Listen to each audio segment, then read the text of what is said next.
Hi, this is John Harcher, and welcome to episode 29 of Keep On Grooving. We'll continue our look at the 1970 live performances by going back to the beginning of the tour in April at the LA Forum, working our way forward through Berkeley at the end of May. This was the first time Jimi was able to premiere many of the new songs that he was working on for his next album, as well as adding 2 songs from the band Gypsy's album into regular rotation in the set list.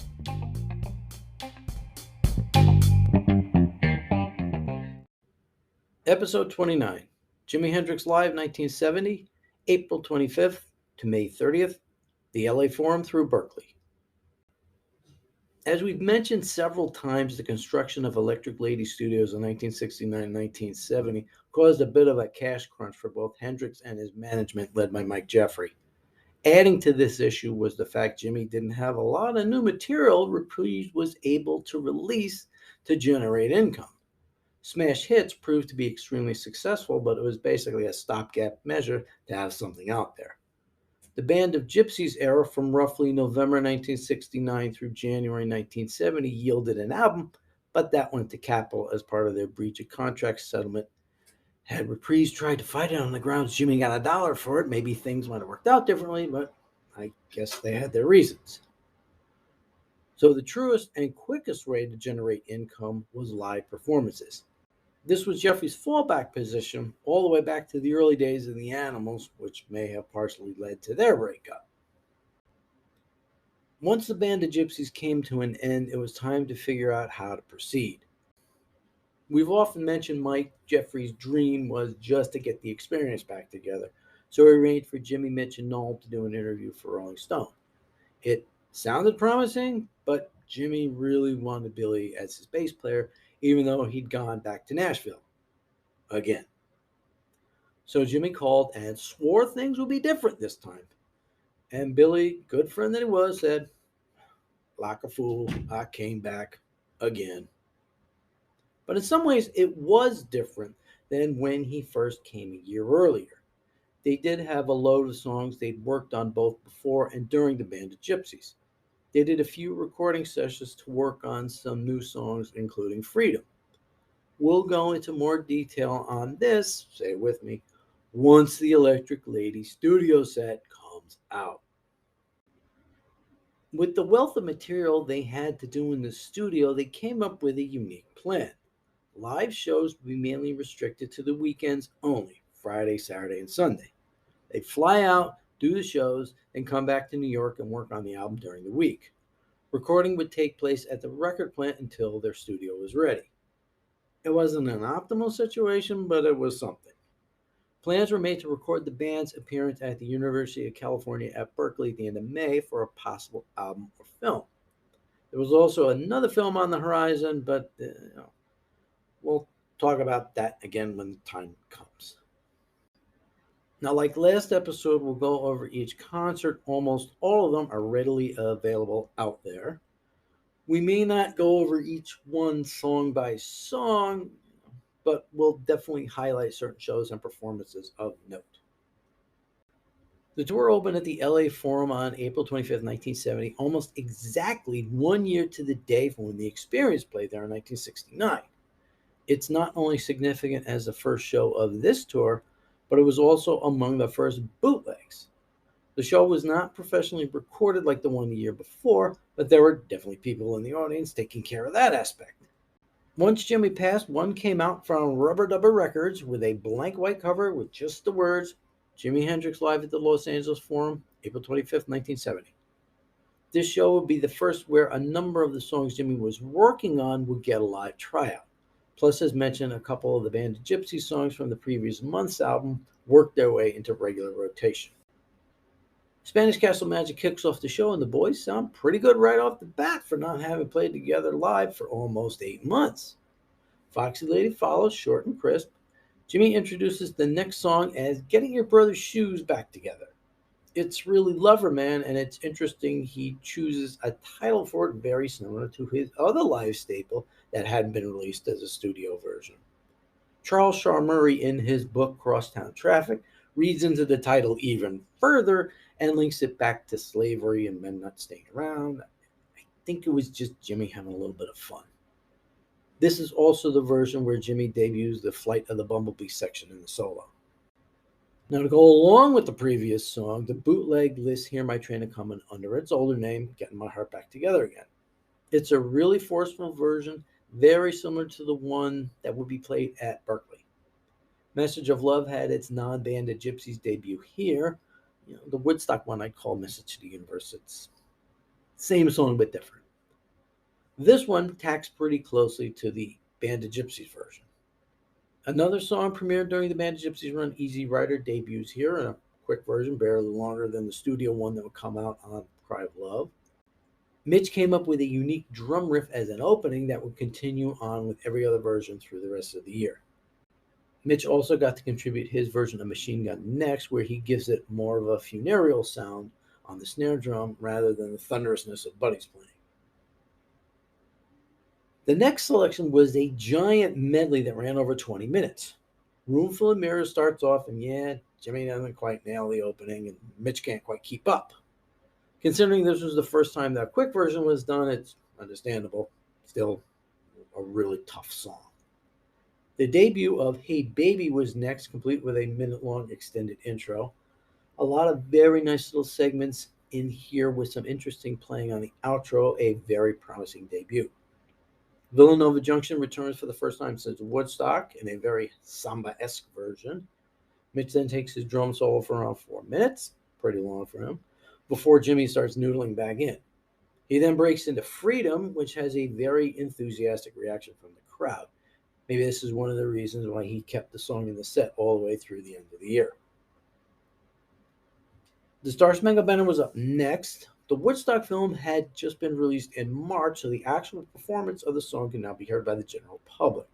The soundtrack to the film, though, would not be released for another month, but the audience seemed to be expecting Jimi to do it, so word must have gotten around. Plus, he'd been doing it for about a year and a half by that point, so anyone who'd seen him before wouldn't be surprised by his appearance. The transition into Purple Haze is a little hiccupy. He goes to do it, then stops, then starts over again, and then gets the song going. Before the finale, Jimi does an extensive tune-up. He really must care for their ears. Well, Cowboy's the only ones to stay in tune anyway. So, the show ends with Voodoo Child, this time without the scratch opening. It's pretty concise in the 7-8 minute ballpark and does end with Little Teeth playing. All in all, a very successful return to the road after 10 months off. The guys played well together. The new songs were well done and well received, and Jimi seemed in good spirits. It is disappointing the show was not professionally recorded, but as mentioned, there's a lot of audience recordings out there, and numerous people have done their own mixes of the best of them. The next night, they headed up the coast to Sacramento. The set list was basically the same as the night before, with the exception of Hey Baby, Hear My Train a Comin', and Message of Love. The songs were just jumbled around a little bit. Loverman opens the set and extended Spanish Castle Magic segues nicely into Freedom. Machine Gun gets the Hey Baby-esque intro. Foxy Lady is a quick one. Jimi does a little better job with the Roomful of Mirrors intro, but is still tricky. Easy Rider is done in a compact version. Purple Haze is next. Now, here is where it takes on the form it would the rest of the year with that added little arpeggio notes during the verses. I thought he had started doing that in LA, but it was the usual arrangement there. Now, oddly enough, the Star Spangled Banner follows Purple Haze this time out, and then it goes into Voodoo Child, again without the scratch opening, but with the T-playing ending. Very quick show, 10 songs in 50 minutes, but still enjoyable. The next weekend, the band headed up to the Midwest, don't you know? First up was Milwaukee on May 1st. Again, the set list was basically the same, though this is the rare 1970 show without Machine Gun. Spanish Castle Magic was one of the longer ones, around 8 minutes. Loverman was Loverman. Hear My Train a Comin' had more of a 1969 feel to it. Easy Rider was well done. They tended to keep it short early on. Freedom goes awry in the middle of the song when it sounds like Jimi breaks a string. The guitar goes out of tune quickly. Lost attention will do that. So Billy and Mitch vamp it up until he can get it fixed. And as he often did when something went wrong in the middle of a song, he just started over. Message of Love gets a spoken word intro as being from the Band of Gypsies album and performed smoothly. The finale was the hit section: Foxy Lady, Star Spangled Banner, Purple Haze, and Voodoo Child, still without the scratching intro. Over and done in about an hour. The next night they headed to the capital of Wisconsin, Madison. He brought back Fire as an opener. Roomful of Mirrors has its intro done pretty well for once, but has an odd ending when it winds down really quickly. They do an epic rendition of Hear My Train a Comin' that comes close to the Berkeley one in intensity and overall performance. Loverman is good as usual, but Mitch comes in a little early. Red House comes back into the set list, done similar to the best of the 1969 versions, down to the last line ad libs. Message of Love is stellar from start to finish with an interesting, quiet ending. Easy Rider is sharp.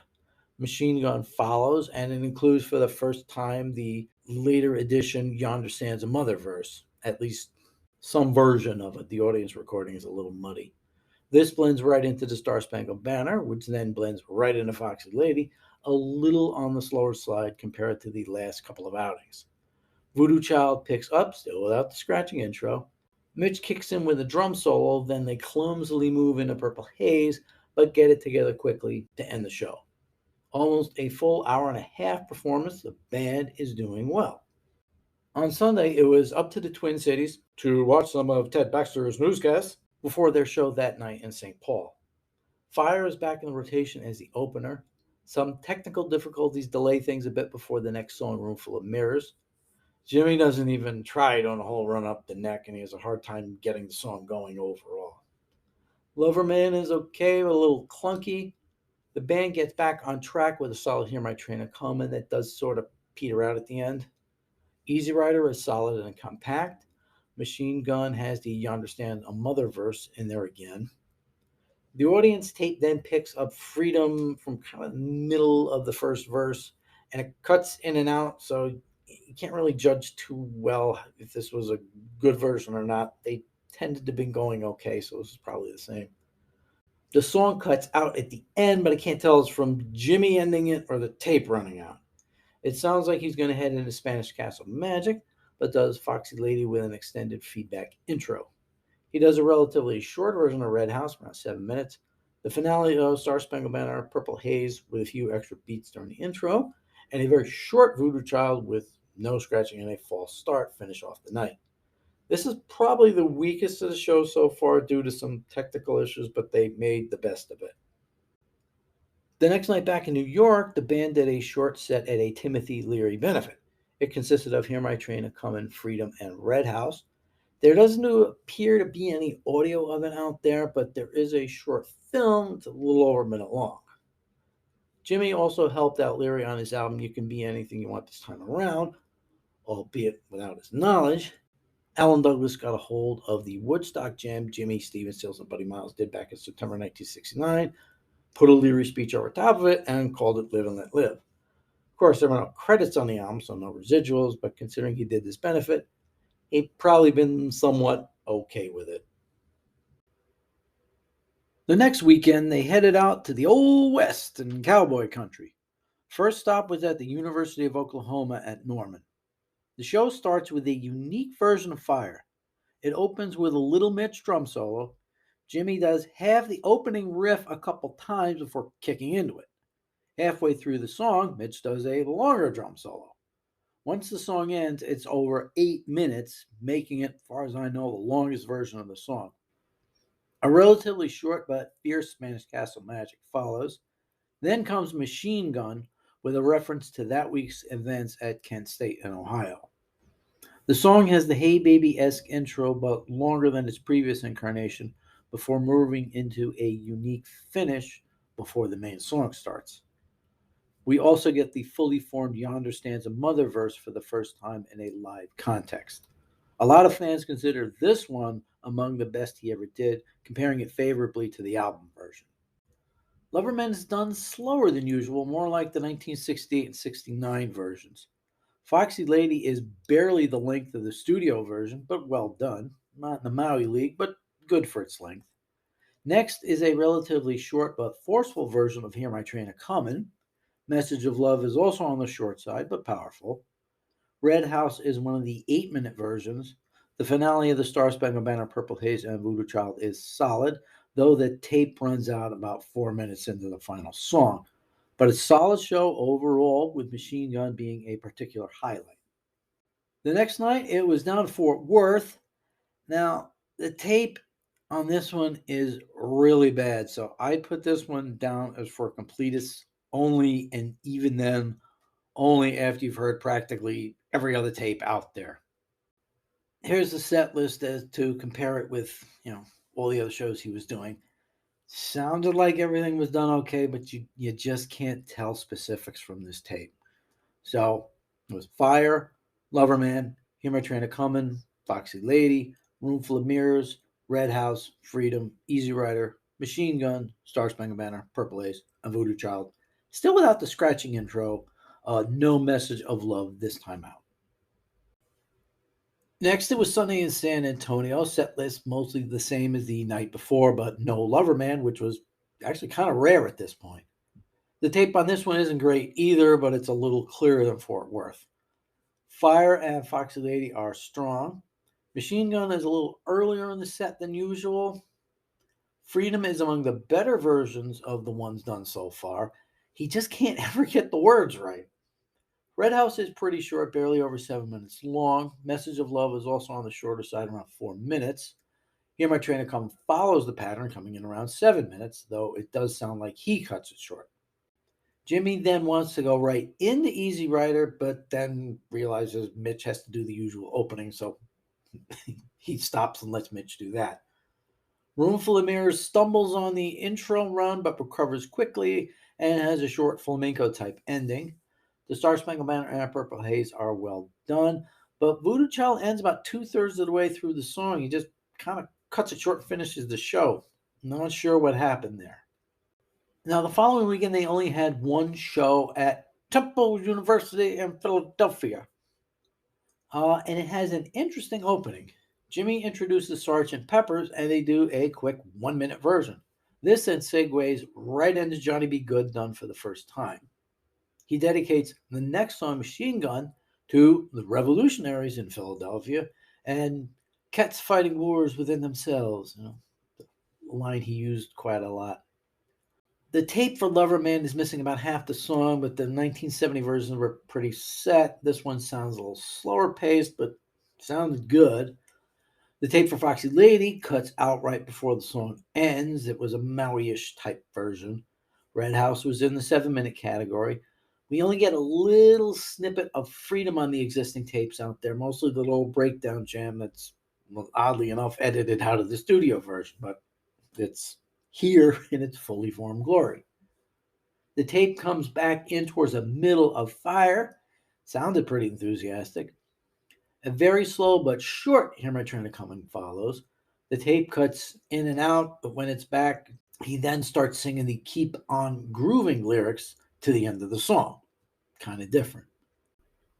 Purple Haze comes right in after the intro and melds right into Voodoo Child, which ends the show. No Message of Love or Easy Rider this time out, at least on the tapes we have. It's a pretty choppy show recording-wise, but what's there is interesting. Shows the following weekend were set for Cincinnati, St. Louis, and Evansville, Indiana, but they ended up being canceled due to Jimi not feeling well. This allowed him time to recover in time for the big show on the schedule. Somewhere along the way, Mike Jeffrey made a deal to have 2 shows at the University of California's Berkeley campus on May 30th, recorded and filmed for possible use later. Like the shows recorded in 1969, they hired Wally Heider's unit to do the sound, but had their own engineer, Abe Jacobs, do the actual recording. Peter Polifian was hired as director and had his camera crew out recording whatever they could. The shows would be performed at the Berkeley Performance Center, which held a whopping 1,000 people. Needless to say, the audience for this could have filled an arena 20 times that size. And concerning how tension-filled Berkeley had been for years and now on the heels of Kent State, things could blow up at any second. So, to pacify the sizable crowd that couldn't get in, Jacobs opened the doors of his recording truck and let the music play out of the speakers in the back. It was at least something to calm them down. To make sure the band was in tight playing form, they decided to do a lengthy rehearsal session that was both recorded and partially filmed. Here's what's out there in recorded form. A spirited message of love, unfortunately, we don't have the intro, heads into blue suede shoes, as you can hear on In the West. A stop and start Hey Baby follows. They take two runs at Earth Blues, which hadn't been done since the Band of Gypsy shows. A minute of Room Full of Mirrors with a rough intro. 2 minutes of Villanova Junction that morphs into Keep on Grooving, then back into the main part of Villanova Junction. Freedom gets an extended workout, and no, he doesn't get the words right here either. And a Power of Soul machine gun combo of sorts. Power of Soul is interesting to hear Mitch do his take on it. There's a great little section in the film with Jimi doing Easy Rider, which we don't have the audio recording of, and it focuses on his foot playing the wah wah pedal. So if you want to know how to get these sounds, here's your instruction manual. Vox wah wah pedals have the switch in the front. Now, I have a wah wah pedal myself. Mine is in the back. So you end up thinking differently of how to end a solo. What sound do you want as it's ending as you shut the wah sound off. Most of these songs are out there.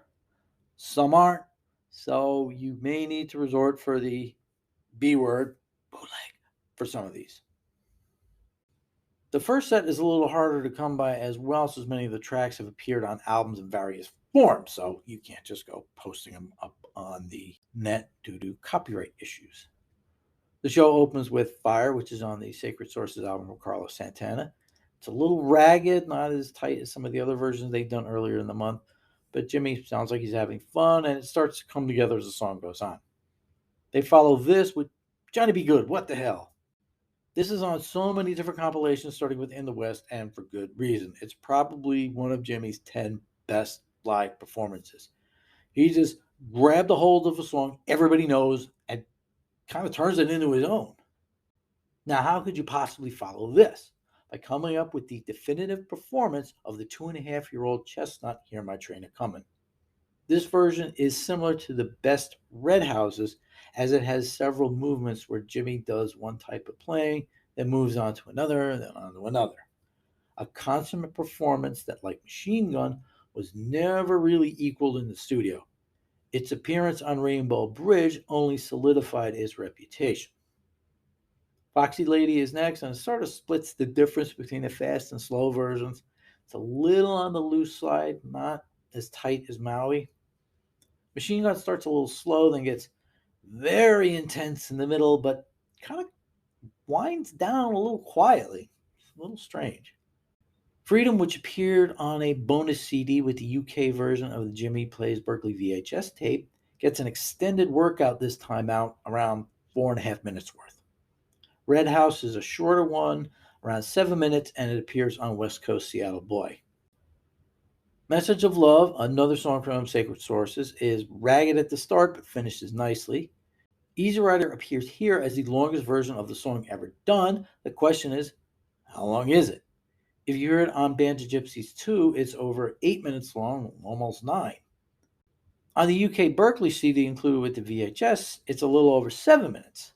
Why did they decide to cut it down when they had the whole disc to themselves? The twofer of the Star Spangled Banner and Purple Haze appear in the Jimi Plays Berkeley film, and Purple Haze made the soundtrack to the 1973 film. It's a pretty typical version, but Jimi hiccups the end of the second verse. The show ends with Voodoo Child. It sounds like he's about to bring the song to a close around 8 minutes in, but he ramps up everything again, and it goes on another 3 minutes. He goes out of tune somewhere in there, so it's not likely a version he'd wanted out there. Later that night at 10 o'clock, they do the second set. This is the one that was released in full back in 2003. It begins with Pass It On, an early embryonic version of Straight Ahead. It sounds really together, and it goes on for almost 7 minutes. It's a shame he didn't use this as a studio song, as he's got a lot of different lyrics in there that separate it from Straight Ahead. It then moves right into Hey Baby, making its return to the set list for the first time since LA. Again, the song is very together for a new one. Then, without stopping, they go right into Lover Man, the one from In the West. Then, after a brief moment, he kicks into Stone Free for the first time on the tour. It's the revamped version he redid in 1969 and showed up on Band of Gypsies 2. But he still doesn't stop. He goes right into Hey Joe. Then comes the first issue of the night as the security speakers start coming through the amplifiers. It only happens right at the beginning, and the song recovers from there. This version kicks off side 4 of Jimi Hendrix concerts, but to be honest, I'm not sure why. It's okay, but there's nothing really unique about it. Plus, the security transmissions mess up things for quite a bit in the middle there. The band takes a little breather before kicking into I Don't Live Today, the third song included on Sacred Sources. The opening is a little strange. Mitch starts up with the bass drums very quickly. Then it's almost like he outruns his coverage and has to slow himself down and start over.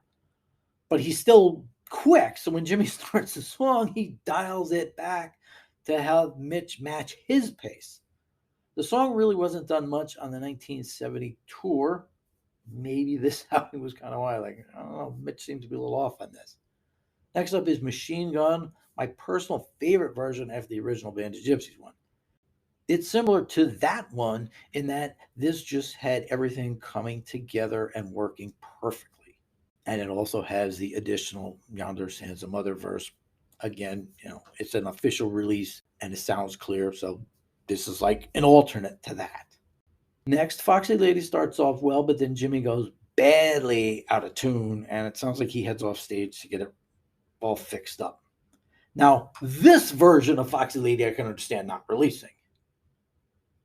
The Star Spangled Banner is a little more melodic than usual before the fireworks start towards the end.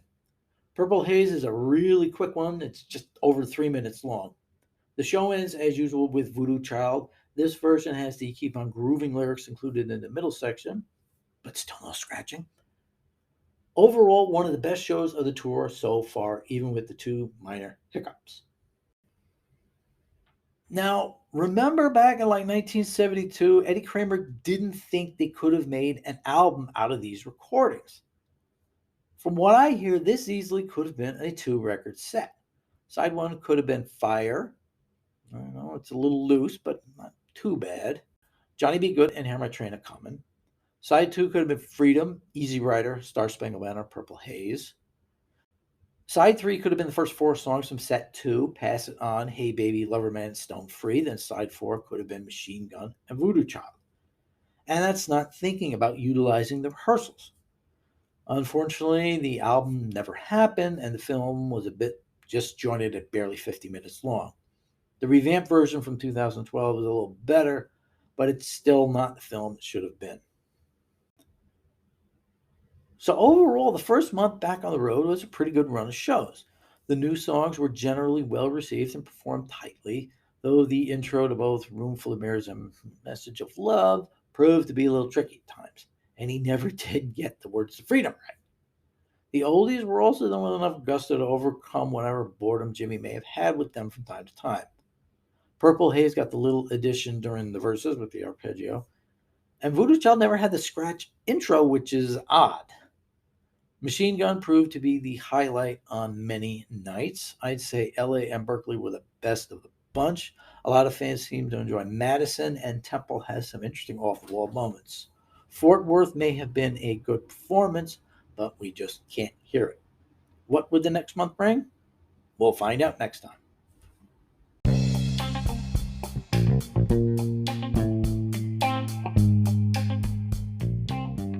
Next episode, we'll start going through the next batch of shows and see how far we get. We'll definitely get to Atlanta, and we'll see if we can go all the way out to Maui. If not, it'll be on another episode. Now, let me give you a complete, expanded list of our availability.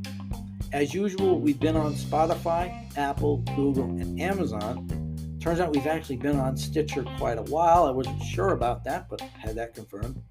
And now we've also been added to Overcast, Podvine, and Podcast Republic. So if you want to stick it to the man, you can try these guys and still get the same great podcast. I'm John Hartshorn. Thanks for listening.